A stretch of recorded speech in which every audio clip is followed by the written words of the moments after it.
The cure to stopping self-sabotage basically just lies in tricking your spirit.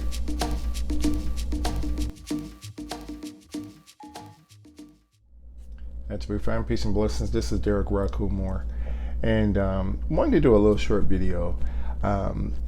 It's about self-sabotage. And part of the reason why I wanted to do this video is mainly because I think I've stated this before. I know I've talked about it in the blog, I've talked about it in the books and what have you, but I don't think I've done a video on it that kind of help people understand how to stop that self-sabotaging that's going on. All right, so that's the whole purpose of this video. And like I said, what brought this to mind is that I was sitting up in there, I was thinking one time. I was thinking, well, shortly here a while ago, and I was thinking about how, as I mentioned to you all before, before I accepted my calling, before I accepted the fact that I was supposed to be into this, that I was on this path, before I actually surrendered and everything, remember my body became deathly ill, and in that process, I was unable to walk. I was unable to stand for long periods of time. I mean, my knees and everything, they were just aching. I mean, it was, like I said, it was a real rough experience. But it was interesting. And right after I accepted my calling, right after I accepted the fact and I surrendered and said, okay, all right, told my spirits, told my ancestors, okay, all right, I give up, what we got to do, as soon as I went here and I did that and I surrendered and everything, that's when there was all this insight that was being revealed to me. I mean, it was like stuff was just coming to me out of the blue. One of the things that came to me was this ritual. I don't even know how I even came across this, but basically it was a ritual that worked with the image of the Saint Lazarus, okay, or in Spanish, Lazaro, or Saint Lazarus, okay?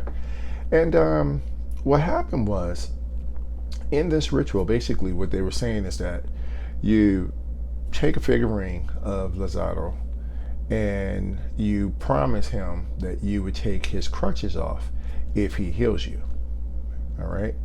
Now, at this point in time, like I said, I had surrendered. I'd already come to the conclusion that there is a part of me that is going to understand how to do things, and there's a part of me that is just going to always be a mystery. So I was trying to trust in the spirit when I did this. All right. So I did that. I went ahead and I promised Lazaro, hey, I'm gonna take your crutches off. You heal me. You heal my legs and everything. And I'm gonna take your crutches off and take your crutches down. Okay. And right after I made that promise, or made that commitment to do that, shortly after, there was another type of ritual that basically it just popped into my mind. It was it was very intuitive the way all this took place. And in this ritual, I was basically told or shown to focus on the end result. And in the process of focusing on the end result, to focus on what it took or the things that I had to do to get to that end result. Okay? And so I did that.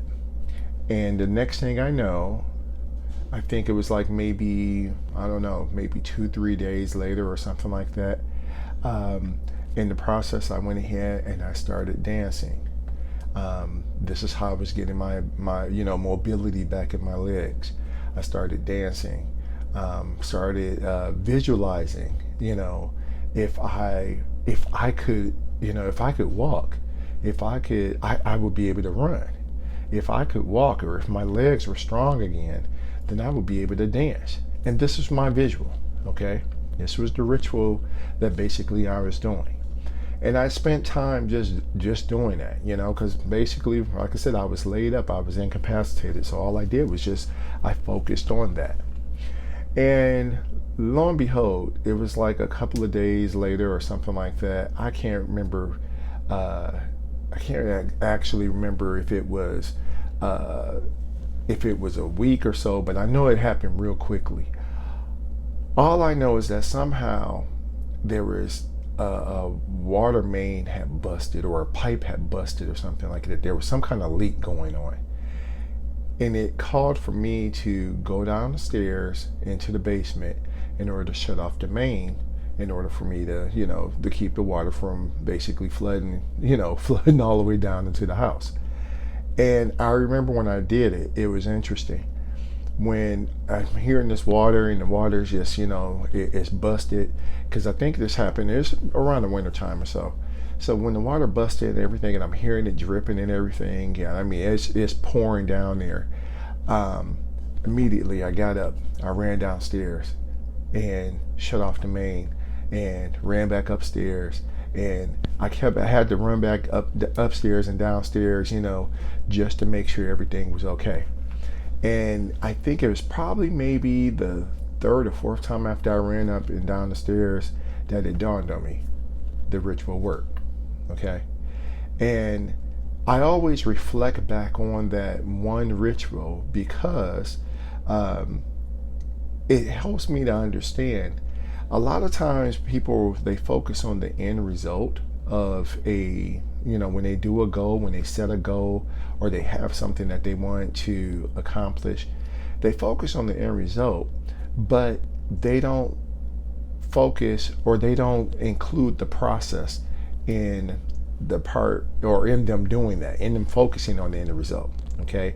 So for instance, they'll say, okay, well, for instance, an individual, they want to go ahead and they want to lose weight. So they say, hey, okay, well, I want to lose, I want to lose 100 pounds or whatever. And they set out on losing, on trying to lose weight. Okay.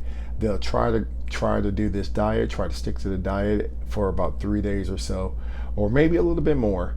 But in the end, they kind of run out of steam, because it's like something is basically telling them, hey, you're not going to do it. And, and it's like in a few days after they've actually tried to do it, they see that there's not really any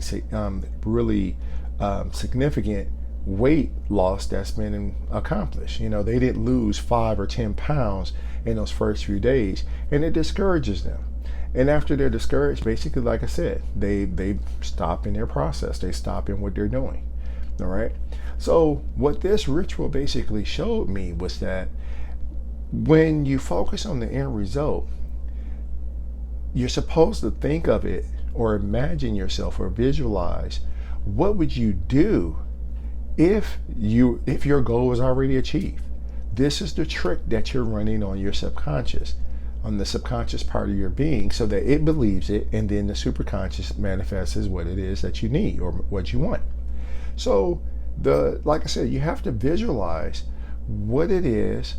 The trick is visualize if your end result, or if your end goal, if it was already achieved, what would you be doing? Okay. So if you think about the example I just gave, I wanted to dance. If I was thinking of, hey, if I could walk, if my legs were okay, if my legs were healed and I can stand up and all that kind of stuff, well, I would walk, I would run, I would do all these things that, do all these activities that I'm used to doing. And that's what basically helped it to manifest. Okay. I tricked my subconscious, or I tricked my lower self, my spirit, into thinking that I was already healed. Okay. And in the process, I focused on, or I included the process in the end result. Okay. So I wanted to go in here, like I said, I wanted to share that with you, because I know there's a lot of people, they're setting goals and they're focusing on the end result, but they're not achieving it, or reaching their goals. They're not achieving their goals. And this is the reason why. Your lower self, which is personified as your set, he's coming in and he's sabotaging you, and he's preventing you from achieving your goals, mainly because of you not having that knowledge of self in regards to how the lower self functions. Okay. So the cure the cure to stopping that whole self-sabotaging is basically, like I said, visualize the end result, but in the process, visualize, or let me rephrase that so it's not confusing, visualize the process to get to the end result. Okay, so in other words, like I said before, visualize if your goal was already achieved, what are the things you would be doing? Okay, so for instance, if you wanted to lose a certain amount of weight, then what would you want to lose that weight for? Would you want to lose that weight for it so that you can look good in your clothes? So then imagine and visualize yourself looking all the things that you would do in order to look good in your clothes, as if it's already done. Okay? So, like I said, I just wanted to go ahead. I wanted to share that with you. Just real quick. Once again, if you got any questions or so, you got any suggestions or what have you, make sure you drop me a line. Okay? Until next time, head to poop. Peace.